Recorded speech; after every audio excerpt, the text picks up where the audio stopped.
Yes,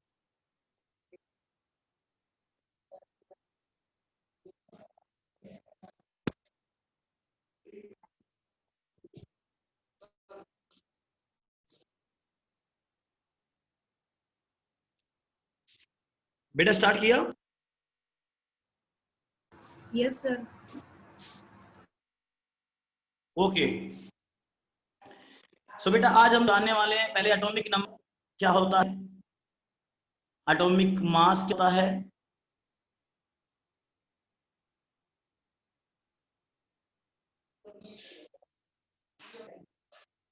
इसके अलावा हम पहले इसकी रिप्रेजेंटेशन जान लेते हैं, कैसे लिखते हैं एटॉमिक नंबर, कैसे होता है कैलकुलेट, इलेक्ट्रॉन कैसे मालूम करेंगे, प्रोटॉन कैसे मालूम करेंगे, ठीक है। उसके बाद हम वैलेंसी जानेंगे। सो देखिए अभी जो हमारे पास एटॉमिक मास निकालने का जो तरीका होता है, हम जानते हैं एटम सेंटर में न्यूक्लियस होता है और न्यूक्लियस के अंदर प्रोटॉन होता है और न्यूट्रॉन है।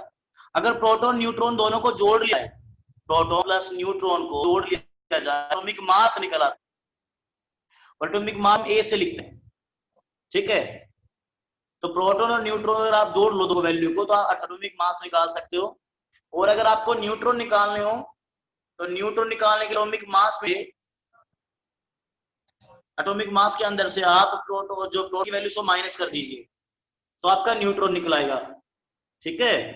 और अगर आपको प्रोटॉन निकालने हो तो एटॉमिक मास में से आप न्यूट्रॉन को माइनस कर दीजिए। तो ऐसे आप प्रोटॉन, न्यूट्रॉन और एंड जो एटॉमिक मास है उसको कैलकुलेट कर सकते हैं, फर्स्ट थिंग, ठीक है बेटा।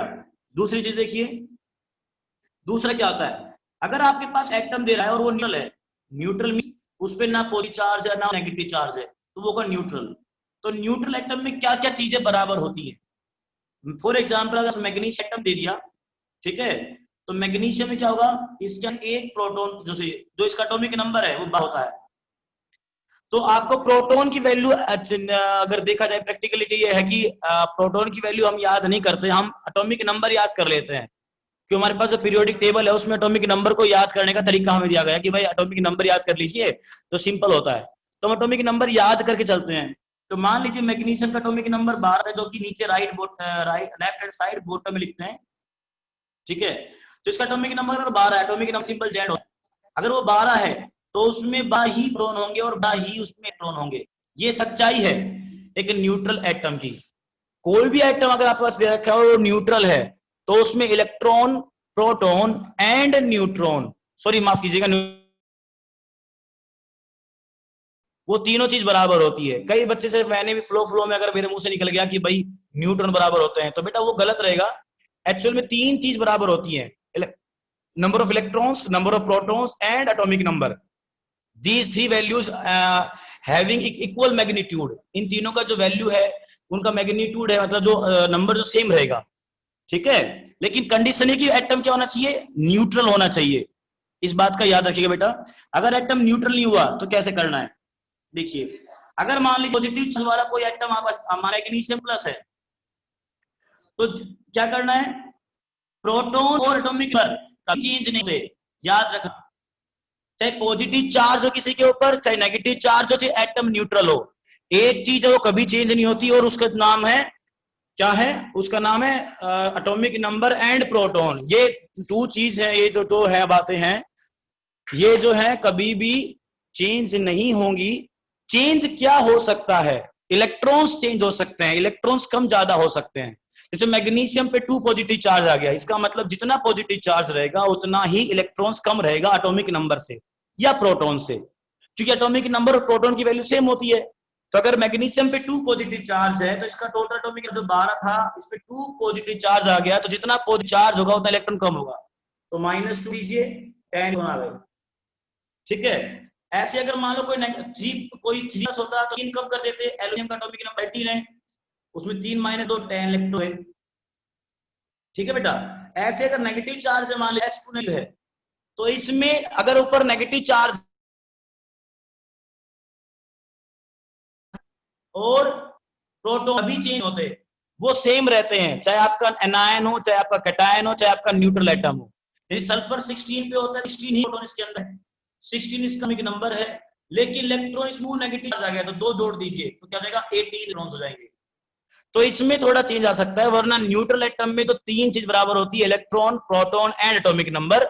और अगर बात करें कैटायन की, कैटायन में और एनायन में दो चीज बराबर होगी, प्रोटॉन और एटॉमिक नंबर। इलेक्ट्रॉन्स कम ज्यादा होंगे, जितना पॉजिटिव चार्ज हो उतना इलेक्ट्रॉन कम कर एटॉमिक नंबर से, और जितना नेगेटिव चार्ज हो उतना इलेक्ट्रॉन उसमें ऐड देना एटॉमिक नंबर के अंदर, तो आपके इलेक्ट्रॉन्स मिल जाएंगे, टोटल नंबर ऑफ इलेक्ट्रॉन्स। सो ये था इलेक्ट्रॉन, प्रोटॉन और एटॉमिक नंबर के बारे में। इससे पहले मैंने आपको फॉर्मूला दिया किसके बारे में, प्रोटॉन प्लस न्यूट्रॉन को जोड़ दीजिए एटॉमिक मास निकल आएगा, ठीक है, ये होता है। इसके अलावा अगर हम बात करें, आगे आगे बात करें, तो हमारे पास जो टॉपिक आता है निकल के वो है रिप्रेजेंटेशन का। किसी को भी रिप्रेजेंट कैसे करते हैं, सिंबल को बेल लिखते हैं और सिंबल के नीचे लिखते हैं उसका एटॉमिक नंबर, ऊपर atomic mass. For example hydrogen का सिंबल H होता है तो H लिखा, नीचे बॉटम उसका नंबर लिखा, Z की, इसको X मान लो सिंबल है, Z एटॉमिक नंबर, और जो उसका ऊपर A उसका एक मास होगा, या कहिए मास नंबर होगा। तो H मान लीजिए सिंबल था, या और ले लीजिए एग्जांपल, और आपने हीलियम ले लिया, हीलियम का एटॉमिक नंबर है, उसका मास करते हैं हम, आए समझ में, ठीक है बेटा। और भी हमारे पास इसमें बातें रहेंगी, वो वन बाय वन सकते हैं सब। अभी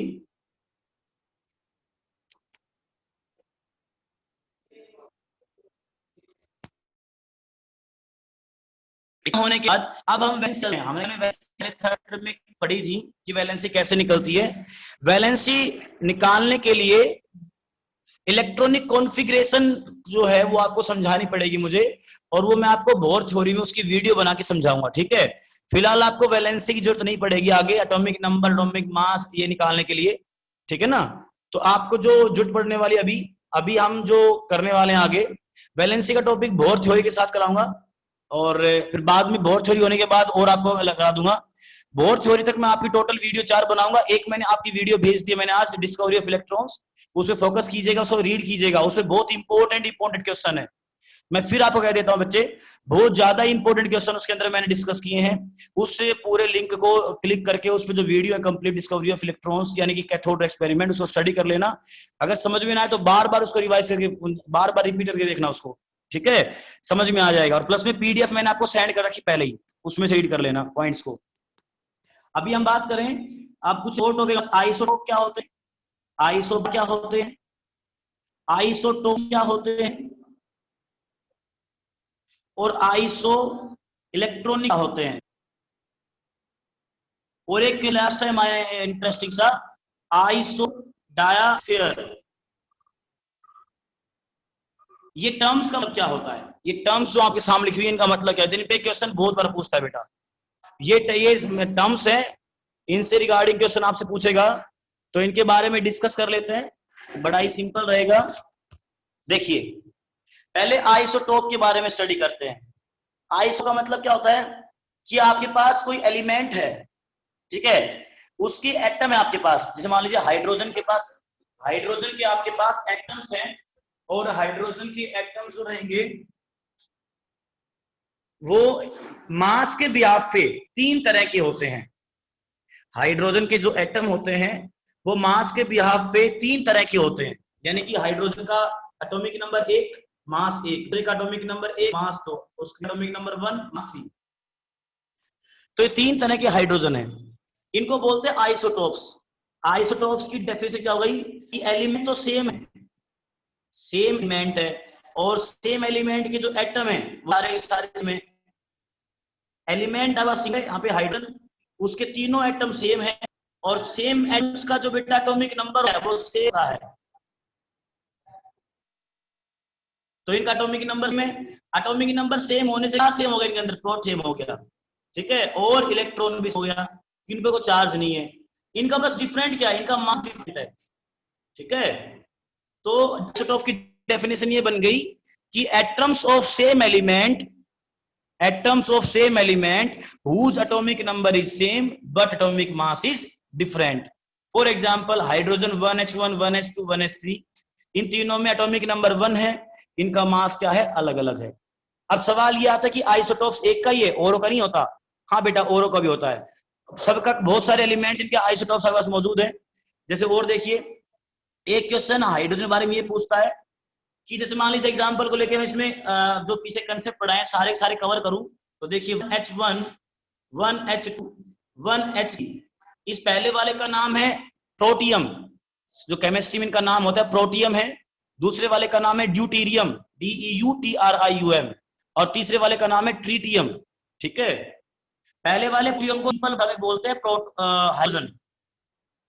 अब इनमें अगर मैं इलेक्ट्रॉन, प्रोटॉन, न्यूट्रॉन कैलकुलेट करूं, एटॉमिक मास कैलकुलेट करूं, तो कैसे करूंगा? देखो, एटॉमिक नंबर तीनों का सेम, अगर पहचानना हो कि आइसोटोप्स हैं कि नहीं तीनों, तो एटॉमिक नंबर सेम रहेगा, मास डिफरेंट रहेगा। तो तीनों का एटॉमिक नंबर सेम और मास डिफरेंट है, इसका मतलब तीनों आइसोटोप्स हैं। अब इनमें इलेक्ट्रॉन, प्रोटॉन, न्यूट्रॉन निकालें और इनकी प्रॉपर्टी के बारे में जाने, तो कैसे जानेंगे? देखिए, तीनों में एटॉमिक नंबर सेम है, तो तीनों के प्रोटॉन भी सेम होंगे, यानी इसमें वन, इन पे कोई चार्ज नहीं है, ना पॉजिटिव चार्ज है ना नेगेटिव चार्ज है, तो इलेक्ट्रॉन भी सेम रहेंगे, यानी इलेक्ट्रॉन इसमें वन। अब तीसरी चीज निकालें, न्यूट्रॉन। न्यूट्रॉन कैसे निकलता है? न्यूट्रॉन निकलता है एटॉमिक मास में से प्रोटॉन को माइनस कर दीजिए। एटॉमिक मास है, यानी कि ए में एटॉमिक मास में से किसको? प्रोटॉन को माइनस कर दीजिए, आपका पास आ जाएगा न्यूट्रॉन की वैल्यू आ जाएगी। या दूसरे भाषा में सिंपल देखो, प्रोटॉन किस बराबर होता है? प्रोटॉन एटॉमिक नंबर के बराबर है, एटॉमिक नंबर के, यानी तीनों में एक प्रोटॉन है, तो एटॉमिक नंबर 1 है। तो इसको ऐसे भी नया फॉर्मूला बन सकता है कि एटॉमिक मास में से आप एटॉमिक नंबर को माइनस दीजिए, तो आपके नंबर ऑफ न्यूट्रॉन्स कैलकुलेट आएंगे।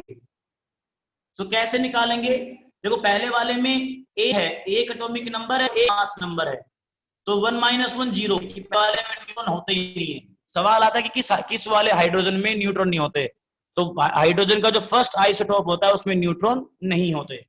दूसरे वाले में ये 1 है और ऊपर 2 है, तो एटॉमिक मास में से एटॉमिक नंबर हटाएंगे तो 2 - 1, इसमें 1 न्यूट्रॉन है, और दूसरे वाले में से 3 - 1 2 न्यूट्रॉन है। तो देखिए, इनमें न्यूट्रॉन की भी वैल्यू मैंने कैलकुलेट कर ली है। ठीक है, अब आइसोटोप्स में और क्या क्या चीज कॉमन होती है? आइसोटोप्स का एटॉमिक नंबर सेम है, उनके अंदर प्रोटॉन सेम है, उनके अंदर इलेक्ट्रॉन सेम है, इसका मतलब उनकी केमिकल प्रॉपर्टी भी सेम होगी। मास एक फिजिकल प्रॉपर्टी है, देखिए गौर से, तीनों का मास अलग अलग है, तो इनकी मास एक फिजिकल प्रॉपर्टी, तो मास इनका डिफरेंट है, तो इनकी फिजिकल प्रॉपर्टी आइसोटोप्स की डिफरेंट होती है। नेक्स्ट थिंग, इनमें नंबर ऑफ प्रोटॉन सेम होते हैं, इनमें नंबर ऑफ इलेक्ट्रॉन सेम होते हैं, इनमें नंबर ऑफ न्यूट्रॉन अलग अलग होते हैं। नंबर ऑफ न्यूट्रॉन के अलग अलग होने से इनका जो एटॉमिक मास है वो अलग अलग हो गया, वरना अलग अलग नहीं हो पाता। ठीक है, इनकी केमिकल प्रॉपर्टी सेम है, फिजिकल प्रॉपर्टी डिफरेंट है, इनके अंदर प्रोटॉन सेम है, इलेक्ट्रॉन सेम है, न्यूट्रॉन डिफरेंट है। और आइसोटोप की डेफिनेशन हो गई, द नंबर ऑफ ऐसे एटम्स, एक ही एलिमेंट के ऐसे एटम्स जिनका एटॉमिक नंबर सेम हो लेकिन मास डिफरेंट हो, उनको हम आइसोटोप्स बोलते हैं। कुछ एग्जांपल और देखिए आइसोटोप्स के, जैसे कार्बन का होता है उसका 12, atomic number 6, atomic number 6 13, atomic number 7 मास 14। तो इनमें अगर सॉरी कीजिएगा, लास्ट वाले का 6 या नंबर, और ये 14। इसको सिंपल भाषा में कार्बन 12 बोलते हैं, इसको सिंपल भाषा में कार्बन 13 बोलते हैं, इसको सिंपल भाषा में कार्बन 14 बोलते हैं। ठीक है, सो इनके अंदर अगर न्यूट्रॉन निकालना, प्रोटॉन कितना एटॉमिक नंबर 6 है, तो प्रोटॉन 6 में 6, इसमें 6। इलेक्ट्रॉन, क्योंकि इन पे कोई चार्ज नहीं है, ना पॉजिटिव नेगेटिव, तो इलेक्ट्रॉन भी सेम होंगे, 6 6 6। और अगर न्यूट्रॉन नहीं हो, तो न्यूट्रॉन 12 - 6 6, 13 - 6 7, 14 - 6 8, तो ये आ गए न्यूट्रॉन। ठीक है, न्यूट्रॉन की संख्या कम ज्यादा होने से क्या हो जाता है, जो एटॉमिक मास है उसमें फर्क आ जाता है। ठीक है बेटा, ये कारण है आइसोटॉप्स में। सो बताओ, इसमें कुछ पूछना बेटा आपको? वो है हमारा आइसोबार। आइसोबार होते हैं, आइसोबार ये होते हैं कि जो आपके एटम होंगे वो डिफरेंट एलिमेंट होते हैं, पहली बात, पॉइंट। और उनका जो मास है डिफरेंट एलिमेंट का वो सेम है। बस ये इसकी डेफिनेशन है कि एटॉमिक नंबर डिफरेंट हो लेकिन मास सेम हो। अगर बेटा एटॉमिक नंबर डिफरेंट हो गया, एटॉमिक नंबर डिफरेंट होने का मतलब एटॉमिक जो एटम्स है वो अलग अलग एलिमेंट के हैं। याद रखिएगा, इस दुनिया में कोई भी ऐसा एटम नहीं है जिनके एटॉमिक नंबर सेम हो, अलग अलग एटम के एटॉमिक नंबर सेम हो, ऐसा पॉसिबल ही नहीं है कि एटम अलग अलग एलिमेंट के उनका एटॉमिक नंबर सेम हो, ऐसा है ही नहीं। साइंटिस्ट ने हर एक एलिमेंट के एटम को अलग अलग एटॉमिक नंबर दिया है, तो किसी का सेम नहीं हो सकता, अलग अलग एलिमेंट के एटम का सेम एटॉमिक नंबर नहीं हो सकता। सो अगर एटॉमिक नंबर सेम ना हो, डिफरेंट और मास हो, तो आइसोबार कहलाते हैं। एग्जाम्पल देखिए, आर्गन है हमारे पास और कैल्शियम। आर्गन का एटॉमिक नंबर होता है और कैल्स का 20 होता है, लेकिन के अंदर जो प्रोटॉन जो 40 तो देखिए दोनों में एटॉमिक मास क्या है 40, एटॉमिक नंबर अलग अलग है 18 20 हो गया, मास सेम है। तो ऐसे एलिमेंट्स के एटम, ऐसे एटम्स जो डिफरेंट एलिमेंट्स के हैं लेकिन उनका मास क्या है सेम है। एलिमेंट अगर अलग अलग है और उनके एटम्स अगर आपने अलग अलग ले रखे हैं तो उनका एटॉमिक नंबर भी अलग होगा, ठीक है। अगर एटॉमिक नंबर अलग है तो उनकी केमिकल प्रॉपर्टी अलग होगी। लेकिन ऊपर देखो गौर से कि 40 40 दोनों में मास सेम है, तो इसका मतलब क्या सेम हुआ, इनका फिजिकल प्रॉपर्टी, क्योंकि मास एक फिजिकल प्रॉपर्टी है तो फिजिकल प्रॉपर्टी सेम हो गई, केमिकल प्रॉपर्टी डिफरेंट हो गई। इनमें प्रोटॉन डिफरेंट है, इनमें इलेक्ट्रॉन्स डिफरेंट है, ठीक है जी, याद रखिएगा। अब अगला सवाल इसमें अगर पूछा जाए तो न्यूट्रॉन कैसे कैलकुलेट करोगे, तो सिंपल बात है, एटॉमिक मास में से एटॉमिक नंबर माइनस कर दो, क्योंकि एटॉमिक नंबर ही क्या होते हैं, एटॉमिक नंबर ही क्या होते हैं, प्रोटॉन के बराबर होते हैं। तो क्या हो जाएगा 40 माइनस 18, कितना आएगा बेटा इसमें 22, ठीक है। और ये 40 माइनस 20 कितना 20, तो कैल्शियम में 20 न्यूट्रॉन है और इसमें 22 न्यूट्रॉन है, ठीक है बेटा। ये रहा आइसोटोप के बारे में, रिवाइज करता हूं। डिफरेंट एटम्स होते हैं, उनका एटॉमिक नंबर डिफरेंट होगा। आइसोटोप्स के अंदर डिफरेंट एलिमेंट के एटम होते हैं, डिफरेंट एटॉमिक नंबर होता है, डिफरेंट इलेक्ट्रॉन होते हैं, डिफरेंट जो होता है एलिमेंट्स होगी तो केमिकल प्रॉपर्टी भी अलग अलग होगी, फिजिकल प्रॉपर्टी सेम होती है, ठीक है बेटा। हाँ, ये चीजें इसमें कॉमन रहती है। आइसोटोप का एग्जांपल और देखो, जैसे सोडियम, सोडियम और मैग्नीशियम। सोडियम के पहले इस एग्जांपल को जाने से पहले सोडियम का एग्जांपल देता हूं आइसोटोप का। सोडियम के दो आइसोटोप्स होते हैं, सोडियम के दो आइसोटोप होते हैं, कौन कौन से, सोडियम 23 और सोडियम 24, ठीक है बेटा। सोडियम 23 और सोडियम 24 दो आइसोटोप्स हैं सोडियम के। तो इस केस में देखिए हमारे पास क्या होगा, देखो बेटा सोडियम का आइसोटोप का एग्जांपल ले रहा हूं, सोडियम 23 एटॉमिक एटॉमिक नंबर क्या होता है 11, इसका भी 11, इसका मास 3 होता है, मास 24 है, तो सोडियम के दो आइसोटोप होते हैं। तो अभी मैं समझा रहा हूँ आइसोबार, तो आइसोबार में एग्जांपल ले रहा हूँ सोडियम का, कौन सा, ये वाला जो सोडियम का जो दूसरा है ना, ये वाला ले रहा हूँ। तो सोडियम का 24 आइसोटोप है लीजिए, और मैग्नीशियम ले लीजिए सिंपल। तो मैग्नीशियम का मास 24 है या सोडियम का मास 24 है, तो दोनों का एटॉमिक मास क्या हो गया, सेम हो गया, लेकिन एटॉमिक नंबर क्या है, डिफरेंट है, तो क्या हो गए, आइसोबार्स हो गए, ठीक है बेटा। अगला जो हमारा टॉपिक रहेगा वो है आइसोटोन। आइसोटोन क्या होते हैं, आइसोटोन वो होते हैं ऐसे एलिमेंट्स जिनके अंदर सेम नंबर ऑफ न्यूट्रॉन्स हो, सेम नंबर ऑफ न्यूट्रॉन्स। जैसे एग्जांपल, कार्बन का आप जो आइसोटोप है, कार्बन का आइसोटोप एक नाइट्रोजन का, ऑक्सीजन का, तीन एलिमेंट ले लीजिए। कार्बन का 4 वाला आइसोटोप ले लो जिसका मास 14 होता है। नाइट्रोजन के दो होते हैं आइसोटोप, नाइट्रोजन 14 है नाइट्रोजन 15 है बेटा। नाइट्रोजन के दो आइसोटोप है 15 और 14। तो मैं नाइट्रोजन का कौन सा ले रहा हूँ, 15 वाला, तो इसका 15 वाला ये, ठीक है। और ऑक्सीजन का सिंपल ले लीजिए, ऑक्सीजन के तीन होते हैं आइसोटोप, ऑक्सीजन 16, ऑक्सीजन 7, ऑक्सीजन 18, तो मैं उसका 16 वाला ले रहा हूँ, तो ये 16 और ये 6। अब देखो इनमें नंबर ऑफ न्यूट्रॉन निकालो, 4 माइनस 6 8, 15 माइनस 7 8 और 16 माइनस 8। देखो तीनों के अंदर क्या थे, सेम न्यूट्रॉन है, तो इनके अंदर अगर सेम न्यूट्रॉन, तो इसका मतलब ये क्या है, ये कहलाएंगे isotones. Those having same number of neutrons is known as isotones, ठीक है बेटा, समझ में आया यहां तक। बताओ बच्चे, यहां तक आइसोटोप हो गया, आइसोबार हो गया, आइसोटोन हो गया। सो टेल मी कि कोई डाउट बताइए, मैं आपको बताता हूं, वरना हम आगे।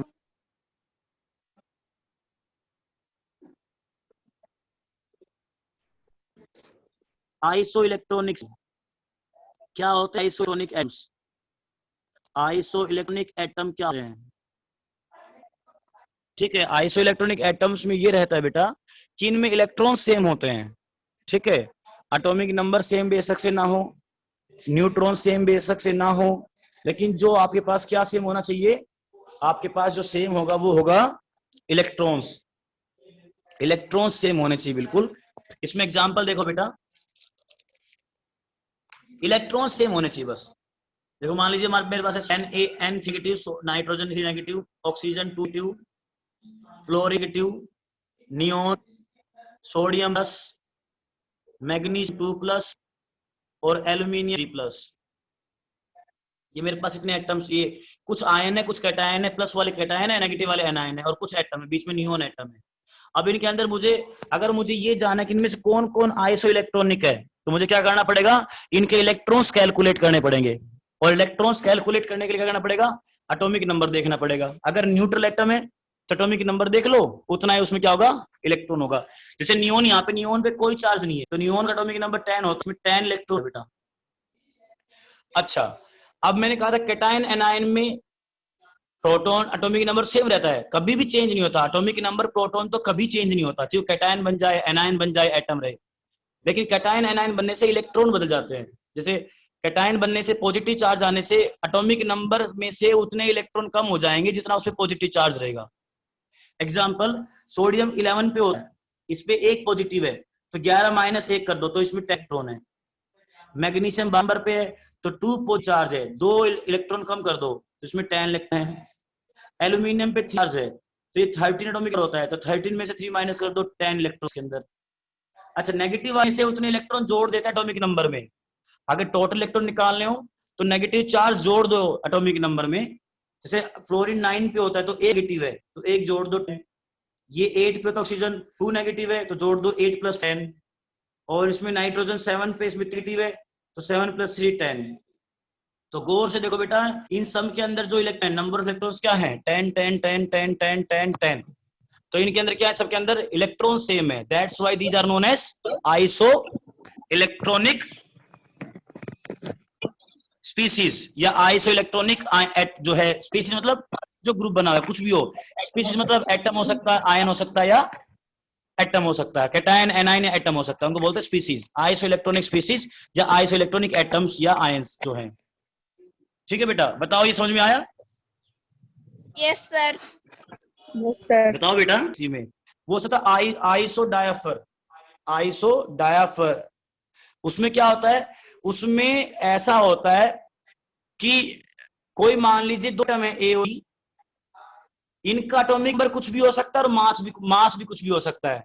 नॉट कंपलसरी कि मास सेम हो, एटॉमिक नंबर सेम हो, इलेक्ट्रॉन सेम हो, कुछ भी हो। आई डोंट नो, कुछ भी हो, you don't know, you also don't know कि इसमें कुछ भी हो।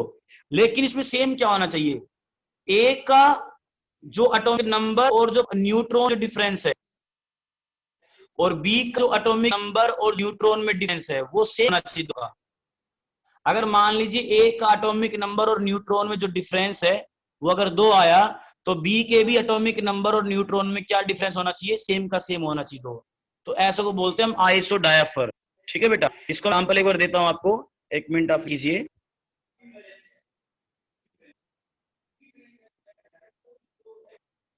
कार्बन के 2 आइसोटोप दे रखे, कार्बन 12, कार्बन 14। ठीक है, और इसमें नाइट्रोजन के 2 आइस, नाइट्रोजन और कार्बन का, 1 मिनट बेटा अभी निकाल देते इसमें आंसर एक बार को। एटॉमिक नंबर या न्यूट्रॉन बोल दीजिए, या एटॉमिक नंबर की जगह प्रोटॉन दीजिए, क्योंकि एटॉमिक नंबर प्रोटॉन सेम होते हैं। तो अगर डिफरेंस जो एटॉमिक नंबर में और प्रोटॉन में है, जैसे मान लीजिए पास 2 एटम है, अभी जैसे मैंने कहा कि एलिमेंट है, अलग एलिमेंट्स के एटम में, तो ए और बी के बीच जो प्रोटॉन और न्यूट्रॉन है उन दोनों का डिफरेंस निकालो। फॉर एग्जांपल वो आया आपकी डिफरेंस, आवाज नहीं आ और रही। बी का भी आपने प्रोटॉन न्यूट्रॉन का डिफरेंस निकाला, अगर वो भी आया, तो अगर प्रोटॉन न्यूट्रॉन का डिफरेंस अलग अलग एटम्स का सेम है तो उनको बोलते हैं आइसो डायाफर। ठीक है बेटा, ये स्टेटमेंट समझ में आई बेटा? Yes sir. Yes sir. Example जैसे हम कोई भी सेट कर लेते हैं, जैसे एक, चलो हम चेक करते हैं। जैसे हमने कार्बन ले लिया, कार्बन 14 लिया, एटॉमिक नंबर इसका 6 हो गया, तो इन दोनों में डिफरेंस देखते हैं। तो एटॉमिक नंबर मैंने कहा था, एटॉमिक नंबर जो है, ठीक है, वो प्रोटॉन के बराबर होता है। न्यूट्रॉन निकालो इसके अंदर, तो 12 माइनस 6, ठीक है, 12 माइनस 6, तो 12 माइनस 6 क्या, तो मेरे पास 6 न्यूट्रॉन आ गया, और 6 नंबर, इसका मतलब 6 प्रोटॉन के अंदर, तो दोनों का डिफरेंस क्या, 0। प्रोटॉन और न्यूट्रॉन का डिफरेंस निकालो दोनों का, 6 - 6 जीरो डिफरेंस है। इसमें देखो, इसमें 4 - 6, ठीक है, तो क्या आ गया इसमें 8 न्यूट्रॉन, या एटॉमिक नंबर इसका 6 है, न्यूट्रॉन 6 है, तो इन दोनों का डिफरेंस क्या है 2 है। इसका मतलब ये आइसोडायस्फर नहीं है, ठीक है, ऐसा समझो बेटा, ये आइसोडायस्फर नहीं है। इनमें जो डिफरेंस है, एक में एक का जो 2 आ रहा है, एक का 0 आ रहा है, तो 0 2 में तो सेम तो है डिफरेंस, तो ये हमारा एग्जाम्पल क्या हो गया, ये एग्जाम्पल हमारा कैंसिल हो जाता है, ठीक है। दूसरा एग्जाम्पल अगर हम ले, जैसे मैंने कार्बन जो है, कार्बन 12 और कार्बन 18 ने ले लिया, इसके अलावा मैंने नाइट्रो को ले लिया बेटा, नाइट्रोजन 14 और 7। अब इन दोनों में चेक करता हूँ कि दोनों आइसोडर है कि नहीं है, ठीक है, तो 12 - 6, तो 6 इस न्यूट्रॉन आ गया और प्रोटॉन है ऑलरेडी। इसमें 14 - 7, तो 7 न्यूट्रॉन और 7 प्रोटॉन है। अब देखो बेटा, इधर 6 - 6 0, इधर 6 7 - 0, तो दोनों का जो डिफरेंस है न्यूट्रॉन और प्रोटॉन का सेम है, इट मींस दीज आर आइसोडायफर। बेटा हुआ टॉपिक क्लियर? नेक्स्ट चले हम, नेक्स्ट मूव ऑन करें, तो हमारे पास जो टॉपिक आता है रेडियो एक्टिव आइसोटोप्स का,